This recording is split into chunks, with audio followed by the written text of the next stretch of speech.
Ladies and gentlemen, a very warm welcome to Addis Dialogue with me, Shifarao Lago. My guest today is an Angolan writer who has been very vocal against social injustices and ills, be it discrimination, prejudice, bigotry, you name it. And she's embarked upon an amazing journey through different English-speaking African countries with her Trilogy, a set of 3 novels. Read my book, bury that book, and no books allowed. The author, Lunga Izata, is joining me here on the show. And we're going to talk about the theme of the book and other issues along that line. Do stay with us.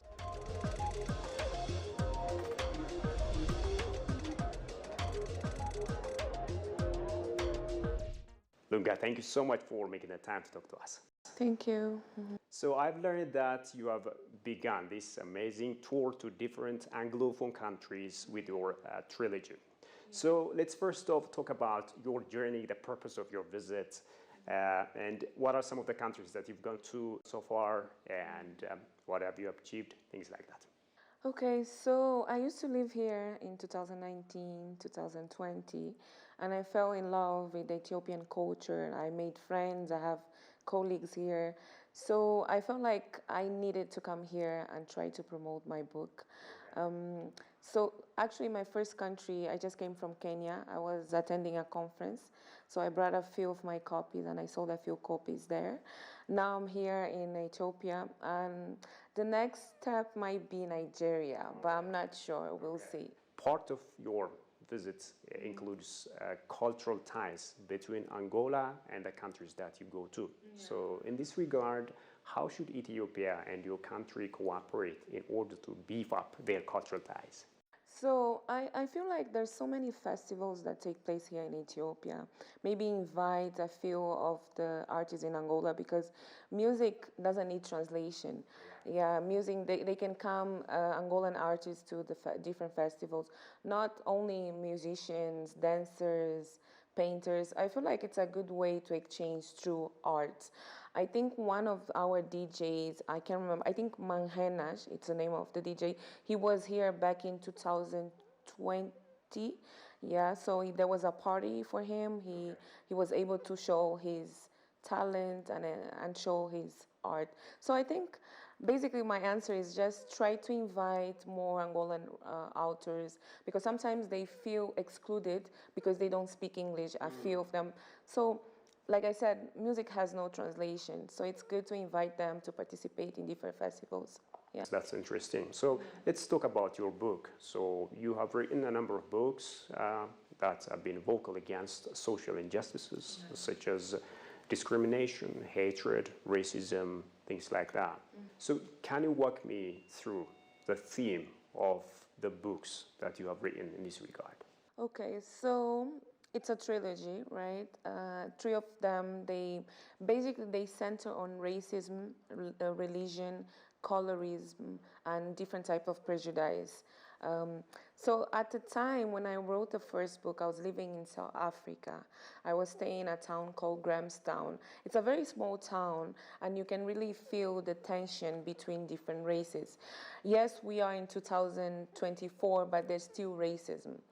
The second one, Bury That Book, I wrote while I was here during COVID, and there was a big movement going on in America, Black Lives Matter.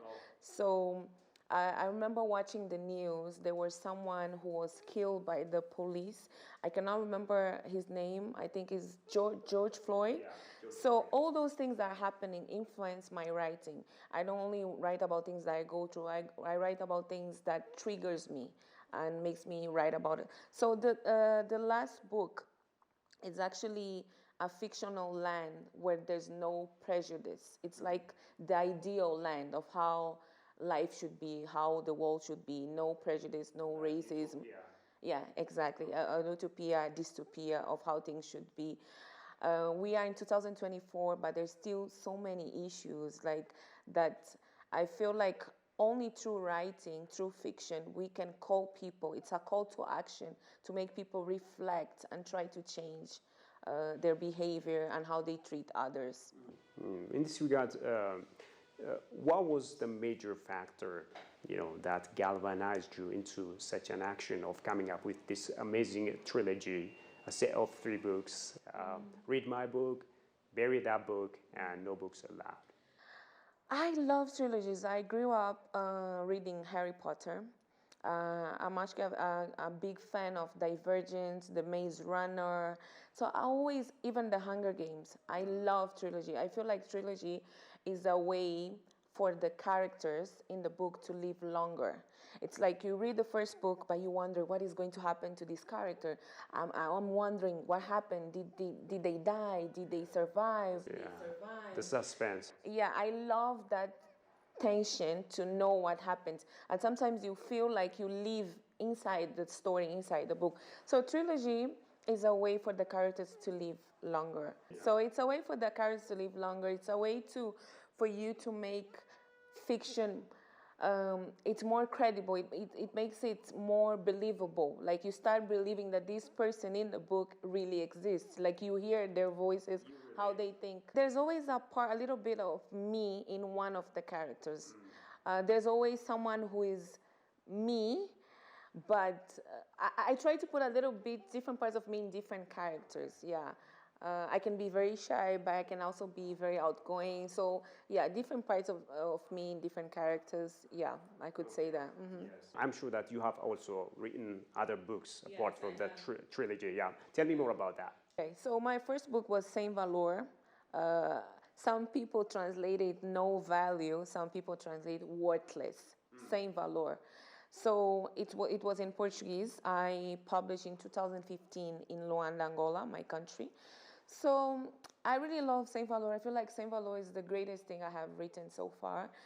It's about a girl in Luanda. It's an Angolan girl. She was 14 at the beginning of the book, and it's showing her through her maturity, how she grows. And she goes through a very traumatic event in her life, and then she makes a decision, and that decision leads to different unfortunate events. So it just shows how a girl in Angola thinks and what they go through, because sometimes little girls, they go through a lot that society doesn't see, and society really judge women. So Saint Valor was a way for you to see how a teenage girl thinks in Angola and what they go through. So Lira, the name of the character, represents the average Angolan teenager, the girl. The second book was The Stories About Me. I launched in South Africa, in Grahamstown, in 2017. So it's not about my experience in South Africa. I just launched in South Africa because at the time I was living there. So in the summer of 2017, I went to Kampala, Uganda, and I also stayed with a family in the village of Wakiso. So the book is it's like a diary of my experience in Wakiso. So it's like day 1, day 2, day 3. That's how it's organized. So it's all my thoughts and experience, how I relate to everything that is happening, how did I feel being in a rural area in the community. And yeah, I really learn a lot with Ugandans. I actually have so many friends from Uganda. Yeah, so that was the second book. And then I have the trilogy, and I have like different tales, short stories in different anthologies. Yeah. So let's talk about the trip that you have, that you began from Kenya, now you are here. What's the acceptance of the people? What's the reaction of the people like when you were in Kenya and also here? Do people know a lot about your book? No, I wouldn't say that, because I'm just starting the tour. Actually, I went to Kenya for something else. I went for a conference, like a workshop. But the people, the participants, asked me to bring the books because I knew them. It's different feminists that I know from the whole Africa, and they have asked me hey Lunga, next time we see each other, can you bring your books? So it was already people who asked me for my books. I'm not able to evaluate the acceptance in Kenya yet, because I was only in Nairobi for a few days, so I wasn't able to do much. I wasn't able to promote my books well, but hopefully I'll come. I did. I went to the embassy of Angola in Kenya, and I was able to leave a few of my copies. So I hopefully they will invite me to go there again. Yeah. You know what? I'm asking you this because people will definitely relate to the stories in the book. So, in retrospect, looking back, and now that you have written this book, and from what you have observed, do you still see some injustices, some social issues still that you saw prior to your writing the book? Yeah, it's still happening, because as much as I want to really believe in my writing, my books are just a small contribution. There's so many things happening every day. You see a lot of things, a lot of racism, a lot of exclusion, even in the workplace, even in terms of opportunities. In Angola, sometimes, whenever you start talking about something, people always think it's personal. Oh, she was discriminated. No, I don't only talk about things that I went through. I talk about things that I see happening. Sometimes you can find job adverts saying, oh, we're only looking for light-skinned people. I have seen it, oh, we're looking for a secretary, but only light-skin. Yeah, so it's colorism, is racism. Maybe it's not so evident, but it happens. It happens. Like a lot of the leadership, the higher positions are given to a certain race. So it's things that are it's still happening. And sometimes when you talk about it, it makes you seem as, oh, why is she talking about it if racism doesn't exist? I'm not saying that I was ever denied an opportunity because of my race. No, thank God have been doing well for me. But I feel like racism still exists and people still need to talk about it. We need to talk about it. We cannot just relax and think, oh, now everything is fine. Everything's okay with me. But an artist don't only represent, I don't represent myself. I represent like a generation. Yeah. As a writer, what's your message to other fellow African writers in the fight against such injustices? To continue writing, never stop writing. To really be the voice of other people. Like if you see something that you don't think it's right, even if it's not a novel or a book, write an article about it, write an opinion piece, write a call to action, even like a tweet, a Twitter post, a Facebook post. Like people need to really expose injustice. People need to be vocal. People need to really say, oh, I don't think this is right. It's not only about racism. There's other issues happening. There's so many things happening. So whenever you see something that is not right, you should talk about it. Apart from writers, what roles need to be played by everyone concerned? So they need to contribute in their art with different arts products. The thing is, we need to challenge ourselves. You're not only supposed to see the life or the universe through your lenses. You're supposed to put yourself in other people's shoes. So I feel like the role that they play is being the voice of other people, is challenge themselves to talk about things that they don't even go through. Like I said, I can tell you that I don't go through racism, but if I see news that affect me, I see news every day, even crimes, not only racism, crimes to women. I see a lot of discrimination towards women not being able to have a certain opportunity. So an artist is supposed to be the voice, is supposed to say, I don't think this is right, this is what we should do. Yeah, so basically, the role is to use your art to be a messenger or to be a medium of change in the society. That's powerful.